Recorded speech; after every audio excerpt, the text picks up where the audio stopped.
Sedangkan untuk trayek yang ia tawarkan diantaranya di sekitar Taman Giat Kota Tanjung, yaitu mengelilingi area taman, bahkan sampai dengan Masjid Agung di taman kota tersebut.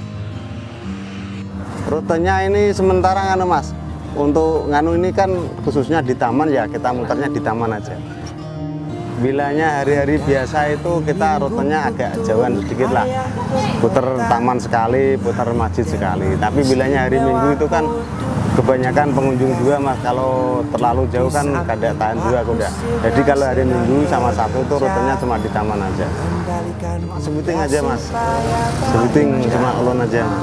Kalau di tempat lain kurang tahu juga Mas. Yeah. Dalam sehari, pendapatan yang diperolehnya dari menarik delman tidak menentu.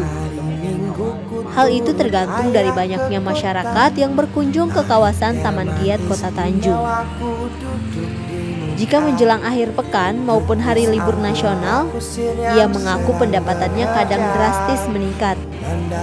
Kadang berkisaran sampai dengan Rp300.000, kata pria yang kini berusia 38 tahun ini.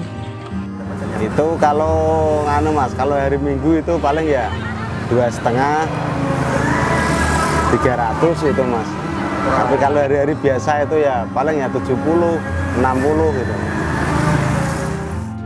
Saat ditanya mengenai suka dukanya menjadi seorang kusir kuda, menurutnya sukanya jika kalau lagi banyak penumpang, hingga ia bisa membawa rezeki lebih banyak kepada keluarganya di rumah. Suka dukanya ya, sukanya itu bilanya kita istilahnya banyak pengunjung, satu kita dapat rezeki, kedua bisa ibarat bisa banyak menghibur anak-anak, bisa menghibur orang yang istilahnya lagi pusing. Dukanya ya itu Mas, kalau bilanya musimnya musim hujan. Sedangkan dukanya memuncak ketika musim hujan tiba, karena masyarakat yang berkunjung ke taman kota sangatlah jarang. Sedang kuda yang ia pakai selama ini untuk menarik delman bukanlah kuda miliknya. Akan tetapi kuda pinjaman yang ia pinjam dari salah seorang juragan yang ada di kota tersebut. Walau kuda yang ia pakai merupakan kuda pinjaman, ia tidak diharuskan membayar setoran dari kuda yang ia pinjam tersebut. Akan tetapi setoran hanya berdasarkan sukarela, tergantung dari hasil pendapatannya sehari-hari. Ini nganu, ampun juragan Mas. Sebenarnya kita cuma menggawe aja lawan orang gitu. Itu nganu Pak, ibarat kayak bos saya itu enggak pakai target, kita harus tersekian, enggak ada. Biasanya kita namanya begawe kan kadang ada rame, ada sepi ya, sedapatnya aja gitu di story gitu aja. Enggak ada Mas. Masalahnya kayak bos ulun itu kan sudah pernah istilahnya menggawe sendiri kan, jadi merasakan ibarat susahnya kayak apa orang ngusir kuda, kayak apa rasanya ibarat kerja dapat duit, kayak apa rasanya kerja nggak dapat duit gitu. Jadi merasakan, jadi mengerti orangnya gitu Mas. Kuda yang menjadi penggerak utama delman miliknya ini juga memiliki treatment khusus agar selalu bugar saat dikendarai, kata pria yang sudah lama melakoni profesi kusir ini. Menurutnya, kuda biasanya akan dipijat setiap malam dan dibersihkan serta dimandikan setiap minggunya. Kalau perawatan itu dibilang susah ya susah, dibilang mudah ya mudah Mas. Masalahnya yang namanya kuda itu kan orang memiliki kuda itu tenaganya 3 kali lipat Mas. Satu mencari umpan, keduanya kita membersihkan kandang, perawat kandang, belum kita menggawe kerja, belum istilah kalau tengah malam kita ngumpani bangun ngasih makan kuda gitu. Jadi berat dibilang susah ya susah, dibilang enggak ya enggak, tergantung orangnya aja Mas. Ia juga tidak pernah malu berprofesi sebagai kusir kuda, karena menurutnya jika pekerjaan itu halal dan dapat memenuhi kebutuhan rumah tangga sehari-hari, kenapa tidak? Saya ini bekerja yang penting dapat rezeki halal, bisa untuk mencukupi rumah tangga gitu aja Mas. Ia juga menceritakan mengenai pengalamannya dalam menaiki kuda. Menurutnya mengendarai kuda tidak semudah seperti yang dibayangkan, karena kita harus menyamakan irama dua nyawa yang berbeda. Kalau kita mengendarai kuda ini sebetulnya susah Mas, masalahnya kan lain. Kalau kayak sejenis mobil itu kan ibarat satu manusia, satu nyawa.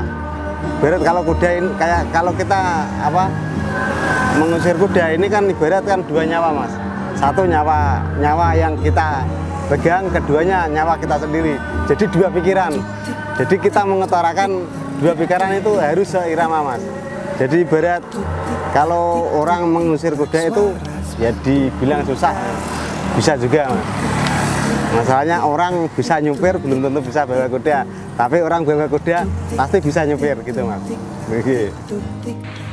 Kuda yang ia pakai selama ini merupakan jenis kuda peranakan dari jenis Sungkai yang ada di Binuang, Kabupaten Tapin, dan jenis kuda Jawa.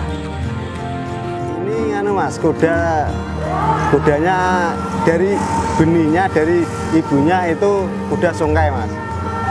Kuda Binuang, tapi bapaknya ini dulu istilahnya ini kan ternakan dari Ampon Kodim dulu. Jadi bapaknya ini turunan Jawa. Jadi kalau dibilang kalau ujar orang Jawa itu kuda peranakan Mas. Sebagai seorang yang mencari rejeki di perantauan, ia berharap agar nantinya bisa kembali ke kampung halaman, tempat di mana ia dibesarkan. Dan ia juga berharap agar dari tahun ke tahun rejeki yang ia dapatkan bisa terus meningkat. Ini aja Mas. Saya tuh ibarat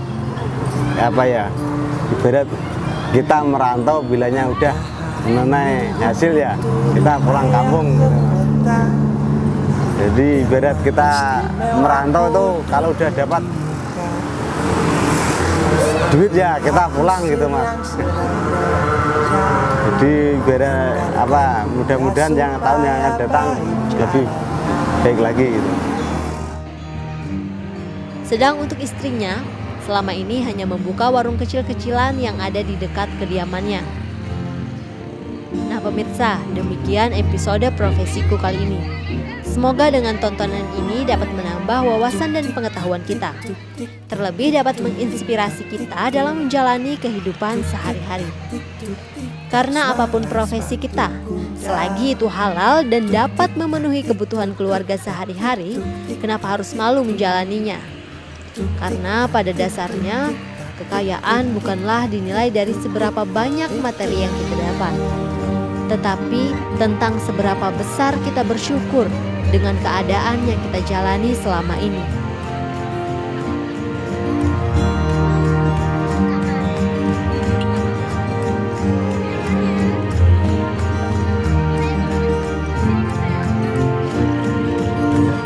Samping Pak Kusir yang sedang bekerja, andalikan kuda supaya baik jalannya.